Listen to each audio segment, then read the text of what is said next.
A girl checks into a rundown motel. Suddenly, the lights flicker. A ghostly woman in a shredded dress slams her hands against the mirror from inside. The girl runs, door jammed, hallway twisted in time. The ghost chases her, crawling, cracking bones, whispering threats. "You never leave," it hisses. Cornered, she's frozen in terror as the entity drops from the ceiling. But just as it lunges, someone appears. A scarred stranger steps in. One move. The ghost vanishes. What was this place? Who saved her? And why was it 1973 when she escaped? You're not just watching a horror story, you're about to relive it. I still remember the smell of that motel room off Highway 19, soaked in mildew and air freshener that didn't help. My name's Tessa. I was a college senior on a solo trip to clear my head. It was supposed to be just one night before heading to the coast. But something changed the moment I stepped into room 6. The mirror above the dresser was the first thing I noticed. Not because of how dirty it was, but because it showed something that wasn't there. I saw my reflection, and right behind me, a woman in a shredded white dress, her mouth stretched open, too wide like something broken. When I turned around, no one. I brushed it off as stress. Took a shower, laid on the bed scrolling my phone, pretending nothing was wrong. Then the light started flickering. The air went cold. Not chilly, freezing. I heard scratching from inside the wall. Then behind the mirror, I leaned in. My breath fogged the glass. Suddenly, 2 pale hands slammed against it from the inside. Her face appeared again. Hollow cheeks, long black hair clinging to her face, her eyes missing, just black, empty holes. I ran. Door wouldn't budge. I pounded on it until the frame rattled.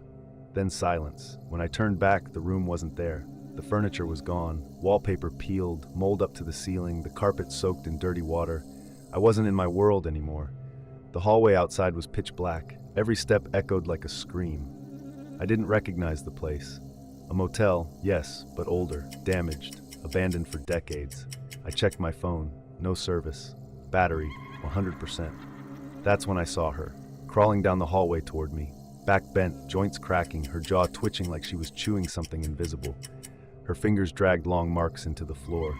I ran back into the room and slammed the door. She began banging on it, again and again. The banging stopped, but she came through the ceiling instead, just dropped. Her head twisted to the side.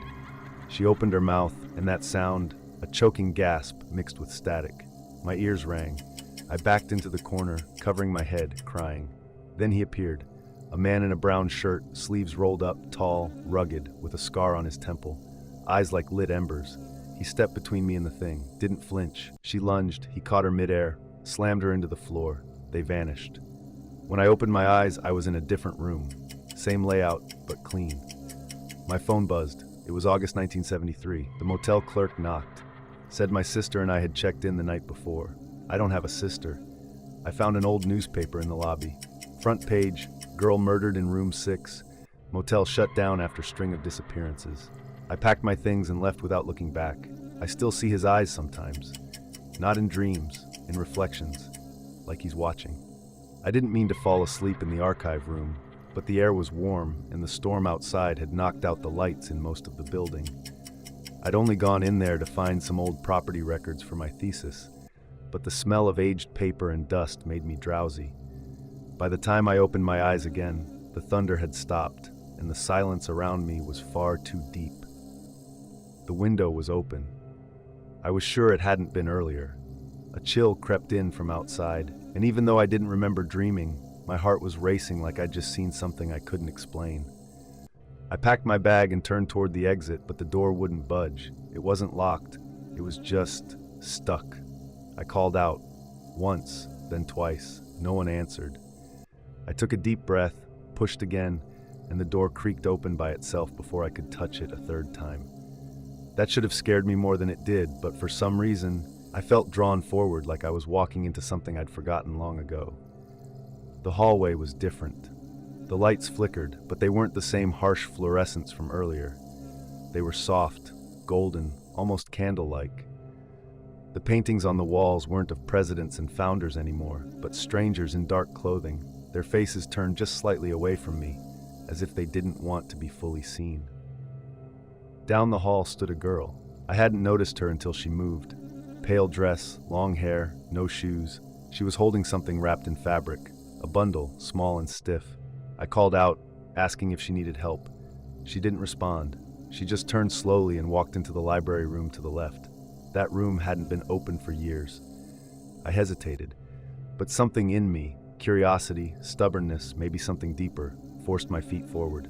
I pushed the heavy door and stepped inside. The lights were dim, the tables were gone. Shelves curved inward like the walls were collapsing. She stood by the far window, still holding the bundle, whispering something too soft to hear. And then I saw them. Others, shadows between shelves. A man in a dark coat standing too still near the globe. A woman behind the reference desk with her back to me, but I could feel her watching. My breath caught in my throat. I turned to leave, but the door was gone. Just wall. Smooth, old wood. My hands trembled. I called out again, but this time my voice came out different. Muffled, like I was underwater. Then someone grabbed my wrist. He looked about my age. Dust on his clothes, torn sleeve, eyes wide like he'd been trapped here a long time. He whispered one word, "Run." He pulled me behind a bookshelf and showed me a narrow staircase hidden behind it. I didn't ask where it went. I just followed. We ran. Down. Further than any building on campus should go. He told me the girl was looking for someone to take her place. That once she handed over the bundle, you couldn't ever leave. That the others weren't alive, not anymore. When we reached a door at the bottom, it looked ancient. Carvings I couldn't read. But he pushed it open and light poured in, harsh and sudden. I covered my face, stepped through, and the next thing I knew I was lying on the floor of the archive room again. Morning light through the window, my bag beside me, door wide open. I thought I had dreamed it, until I turned and saw dust prints on the floor, 2 sets, mine and his, and a note in my jacket pocket, written in shaky pencil. Don't go back. I thought the weirdness was over after that night at Grayson's Creek, but things never really settle when time is involved. I'd been crashing at Danny's place that weekend. Her apartment overlooked the edge of town, where the fog never lifted and the trees stood too still. She had friends over, Kira, with her endless questions, and Jonah, who hardly spoke at all. We played cards, laughed, talked about school, and the usual small-town stuff no one ever really cared about.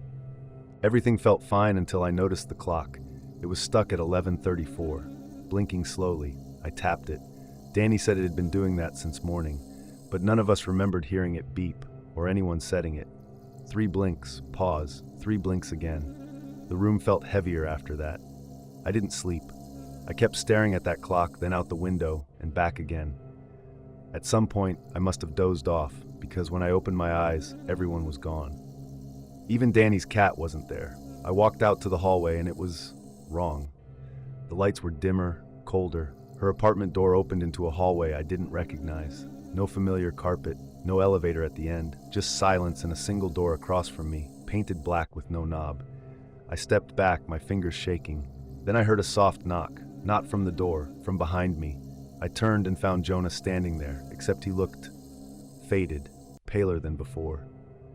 His mouth opened, but no sound came out. He pointed at the blinking clock still in my hand. It now said 11:35. Then he vanished. I ran. I didn't care where I was going. I just needed to move. I found stairs eventually, but they kept turning back on themselves, looping like some kind of trick. The walls began to pulse with a low hum, like the building itself was alive. At the bottom of the stairwell was Kira. She looked just as confused as me. Said she woke up outside, barefoot, and followed a voice calling her name. Neither of us said what we were really thinking. We'd crossed into something else. That's when the hallway lit up with flickering green light, like old emergency signs. The air shifted. We both turned. A woman stood at the end. Her face was half covered in some kind of sheer cloth. Her hair floated as if underwater.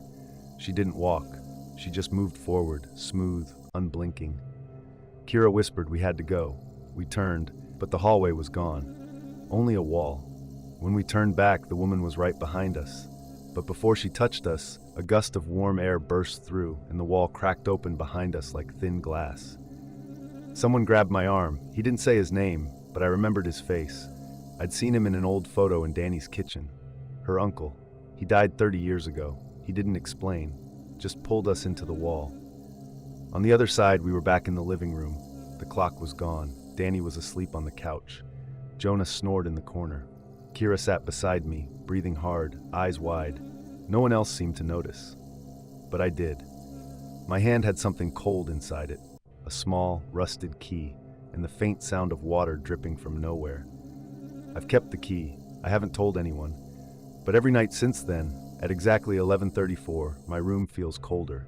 And sometimes, just before I fall asleep, I see her reflection in the window, watching. I never liked driving at night, especially through back roads I didn't know. But I had just left the conference, too tired to care, and my GPS rerouted me down a stretch of empty woods in West Virginia that didn't seem to end. There were no lights, no signs, just trees pressing too close. Then the car died. I sat frozen for a second, fingers still on the wheel, before the headlights flickered out too. The air inside grew thick, not cold, just dense, like breathing through fabric. I reached for my phone. Dead. Not low battery. Just dead. I stepped out, not knowing what else to do. Gravel crunched beneath my flats as I circled the car. The forest around me didn't sound like anything. No crickets, no wind, just silence. Then I heard it. A faint rustle in the trees, followed by something soft, like humming. It wasn't close, but it wasn't far either. I stood perfectly still, not breathing. The sound didn't stop. That's when I saw the house. It hadn't been there a moment ago. Just beyond the tree line, a narrow path led to a small wooden cabin with windows lit by a strange yellow glow. I told myself no, I told myself to stay with the car, but my feet moved anyway. Every step I took toward that house, the more wrong it felt. Not dangerous, just wrong. Like I wasn't supposed to see it, like it had been hidden for a reason. But I kept walking. The door creaked open before I touched it. Inside, the house looked old, really old. Wooden floors, wallpaper that peeled like petals, furniture covered in white sheets. The glow came from oil lamps, actual oil lamps, no electricity. And then I saw her. A little girl sat on the stairs, dressed in a pale blue dress, dirty and torn at the hem, holding a porcelain doll missing an eye. She stared at me, not blinking. I asked if she was okay, but no sound came out of my mouth. Her eyes shifted slightly past me. I turned. A figure stood in the kitchen doorway. A woman, or something like a woman. She didn't move. Her face was long, hollow, as if it had been carved from wax and left to melt. No eyes, just empty sockets. I ran. I didn't think, didn't look back, just bolted through the front door, back into the woods. But the trees weren't the same. The path was gone. The car was gone. Even the stars overhead looked older. That's when I found the man. He stood near the creek, holding a lantern.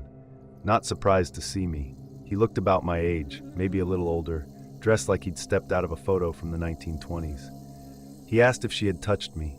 His voice was low, steady. I said no, but I wasn't sure.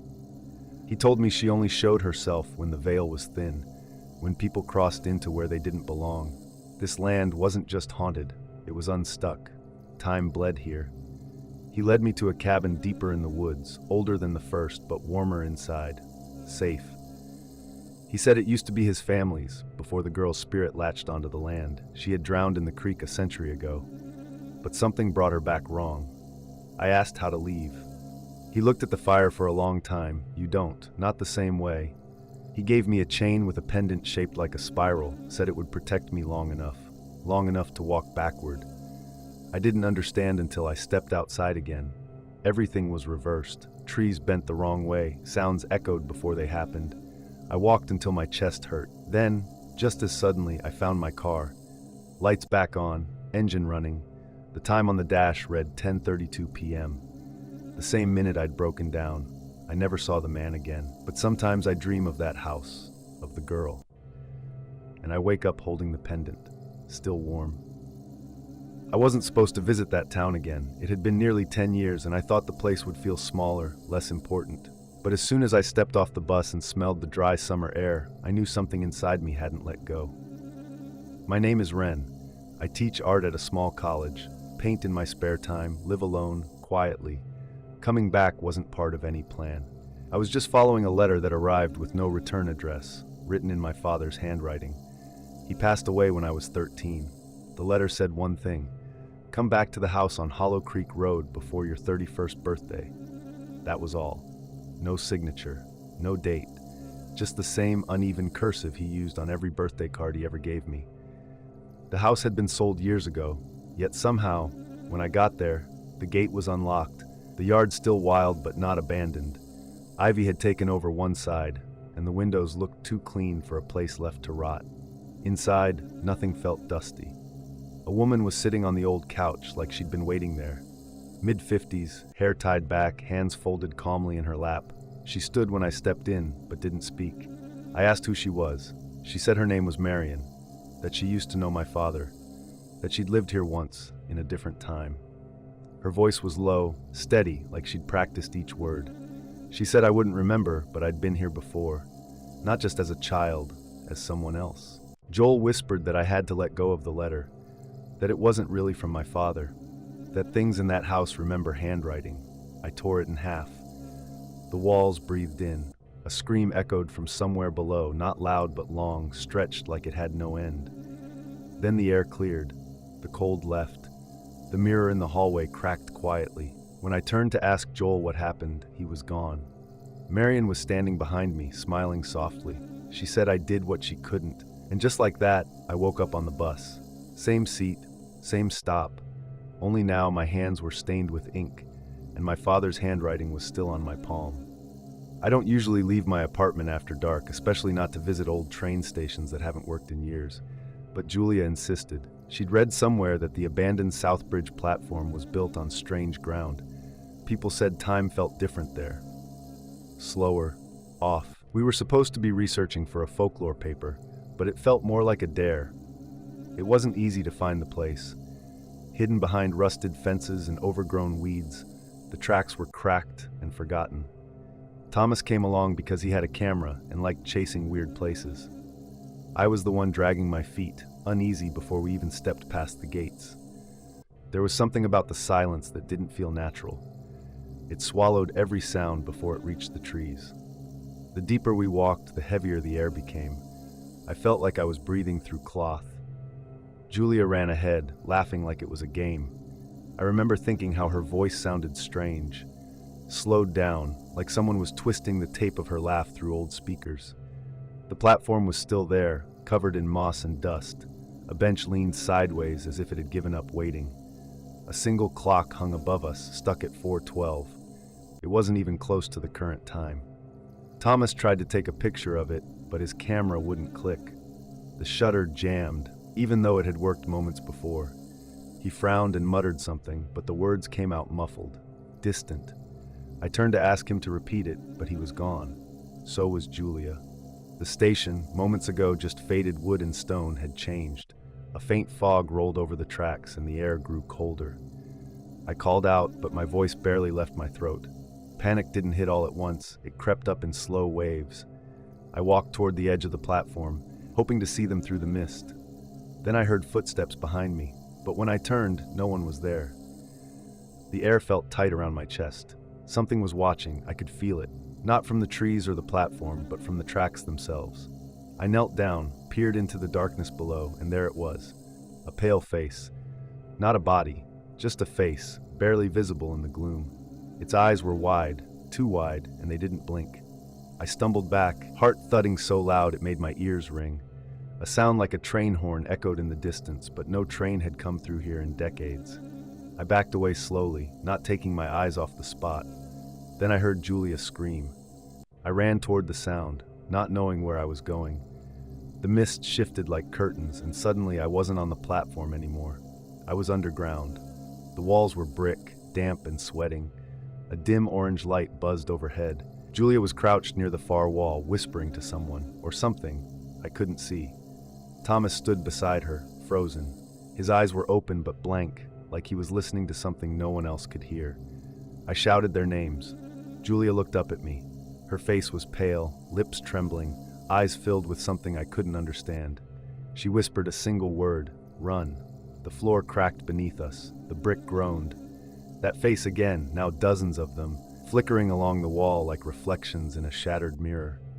I grabbed Thomas's arm and pulled, but he didn't move. The lights flickered. Something was coming. I could feel it dragging the air toward it, hungry and slow. Then I saw him. A man standing in the far corner, half-shadowed. He didn't speak, just held out a hand. I didn't trust him, but I didn't have time to argue. I pushed Julia toward him, then ran after them. The hallway twisted, stretched, like it didn't want to let us go. I could hear the brick faces groaning, almost chanting something beneath our feet. We broke through a wooden door, then light. Morning, trees, noise. Southbridge was gone. We were back in the city, but nothing felt the same. Thomas wouldn't speak for days. Julia refused to explain what she saw. As for me, I kept waking up at 4:12 every morning, breathless, certain I was still underground. The man who helped us never appeared again. But sometimes when I walk past train stations, I think I see him near the tracks, watching me quietly from just out of reach. I was just trying to get some rest. We had been hiking since sunrise and my legs ached, but the old inn we found was barely standing. James kept saying it looked fine, just rustic, but I knew something felt off. The place smelled like wet wood and dust, the kind of scent that clings to your throat. There were faded paintings on the walls, all showing the same woman. Her face changed slightly in each, like time had shaped her again and again. I didn't ask. I just chose the room farthest from the stairs and shut the door tight. Layla and James stayed next door. We were all students from a university trip that got cut short due to weather. None of us wanted to hike another 5 miles to the next town. The old man who gave us the key said not to go near the back of the property. I thought he was just being dramatic. I couldn't sleep. The wind was loud, but that wasn't what kept me awake. It was the clicking sound beneath the floor, like something pacing, stopping, then starting again. I pressed my ear to the wooden planks and listened until my skin chilled. At some point I must have dozed off because I woke up to silence. No wind, no sound at all. Even the forest seemed to hold its breath. My lamp had burned out. I reached for my phone, but the screen was dead. I sat up and saw my window was open, though I swore I had locked it. That's when I saw her, the woman from the paintings, standing right outside the window. Pale, stiff, her eyes fixed on mine like she remembered me. But that couldn't be. I stepped back, but she didn't move. Not until I blinked. Then she was inside the room. I don't remember running. I just know I found myself in the hallway, barefoot and breathless, heart pounding so hard it blurred my vision. James opened his door and dragged me inside. Layla was already there, crying into her sleeves. She had seen the same woman, so had James. But worse, he said she spoke. Not in words, in images, of a fire, of ropes, of being trapped under the floor for decades, of screaming while no one listened. She wasn't a ghost. She was a scar, carved into the house. We tried to leave, but the door wouldn't open. It was like the house had folded in on itself. The windows looked out onto forests that weren't ours. Snow where there had been rain, horse-drawn carts instead of power lines. The past had replaced the present, quietly, completely. We kept moving, hoping to find a room the woman hadn't touched. That's when we met Caleb. He looked no older than us, but wore clothes like something from 100 years ago. He said he had been waiting for someone to wake the house. He looked at me like he knew it had been me. Caleb didn't speak much, but his presence steadied us. He led us through the corridors, which shifted while we walked. He said the inn had once been a place of healing, but it was used to hide crimes. A woman had been punished here, sealed beneath the floor, and no one mourned her. Now, she wanted us to see. Not to harm us, but to remember her truth. Every time she returned, it pulled someone new. Before I could speak, the house shifted. I didn't hear a sound, didn't feel motion, but the air turned colder. The light outside went pale. Something moved past the window. A figure. Not human in the way it should have been. Tall, draped in something thin and dark. It didn't knock. It never touched the door. But suddenly I felt it inside. My chest tightened. Marion's voice cracked when she said the word revenant. She said the house was a hinge. That time doesn't always move forward here. Sometimes it traps people. I ran, not out the door, but up the stairs. I don't know why. Maybe some part of me remembered something. A room, a mirror, a moment. At the top, a man stood, looking out the window. He turned slowly. His eyes were tired but kind. He said I was late. His name was Joel. He said he'd waited through 3 winters. Said the thing in the woods knew my name, but it hadn't taken me yet because I hadn't crossed the line. I didn't know what line he meant. He took my hand and led me down a hallway that shouldn't have existed. At the end, a room with a broken grandfather clock. Inside, the ticking was loud, painful. Time didn't feel right, back into her time. And this time, it was us. Caleb said the only way out was to bring her story to light, to face what she wanted us to know. So we followed him to the cellar, past the rotting beams and cold air, until we found a stone door sealed with iron. James hesitated, but I didn't. I touched the lock and it gave way like it had been waiting. Inside was a small room with a wooden floor, darker than the rest. The woman appeared again, not as a shadow now, but fully formed. She stood over the boards, eyes hollow. I felt her sadness flood the space like fog. No screams, no anger, just the weight of being forgotten. I stepped forward and spoke her name, engraved on the wall behind her. She nodded once, then faded. The room shook, and the lights returned. Outside the window, the world had changed again. Our time was back,